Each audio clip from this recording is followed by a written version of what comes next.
Hi అండి. మేము last శనివారం దేవరంపాడు అనే గ్రామానికి వెళ్ళాం.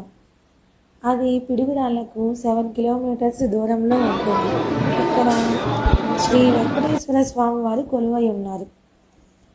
ఇక్కడ స్వామివారు నేతి వెంకటేశ్వర స్వామివారిగా, మత్స్య వెంకటేశ్వర స్వామివారిగా వెలసి ఉన్నారు.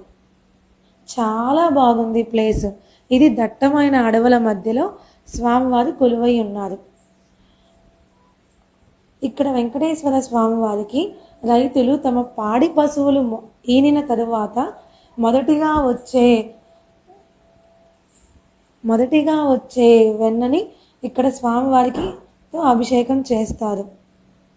ఇక్కడ స్వామివారు రాయి రూపంలో కొలువై ఉన్నారు. స్వామివారి పై భాగాన స్లాబ్ అనేది ఉండదు. ఎండకి వానకి స్వామివారు తడుస్తూ సూర్యకిరణాలు పడుతూ ఉంటారు. ఇక్కడ స్వామివారికి పైకప్పు అనేది ఉండదు.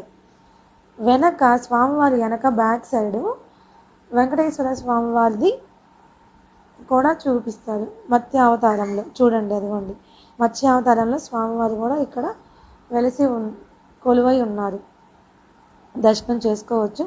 ఇక్కడ స్వామివారికి ముడుపులు కట్టేవాళ్ళు చెట్టు దగ్గర ముడుపులు కడుతూ ఉంటారు.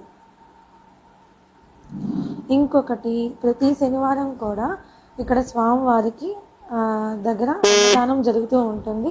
హ్యాపీగా వెళ్ళొచ్చు, ఇబ్బంది ఉండదు. భోజనానికి ఎటువంటి ఇబ్బంది ఉండదు. ప్రతి శనివారం అన్నదానం కూడా ఉంటుంది. శివరాత్రి వెళ్ళాక వచ్చే మొదటి 3 శనివారాలు ఇక్కడ తిరునాళ్ళలాగా చేస్తారు స్వామివారికి. అప్పుడు జాతరలాగా ఎట్లా ఉంటుందో ఇంకా ఆ వైభవం చాలా బాగుంటుంది. ఈసారి కుదిరితే వెళ్ళండి. మేము మా ఫ్యామిలీతో వెళ్ళాము. మీకేమైనా విషయాలు తెలిస్తే నాకు షేర్ చేయండి. నాకు తెలిసింది నేను చెప్పాను, మీరు షేర్ చేయండి.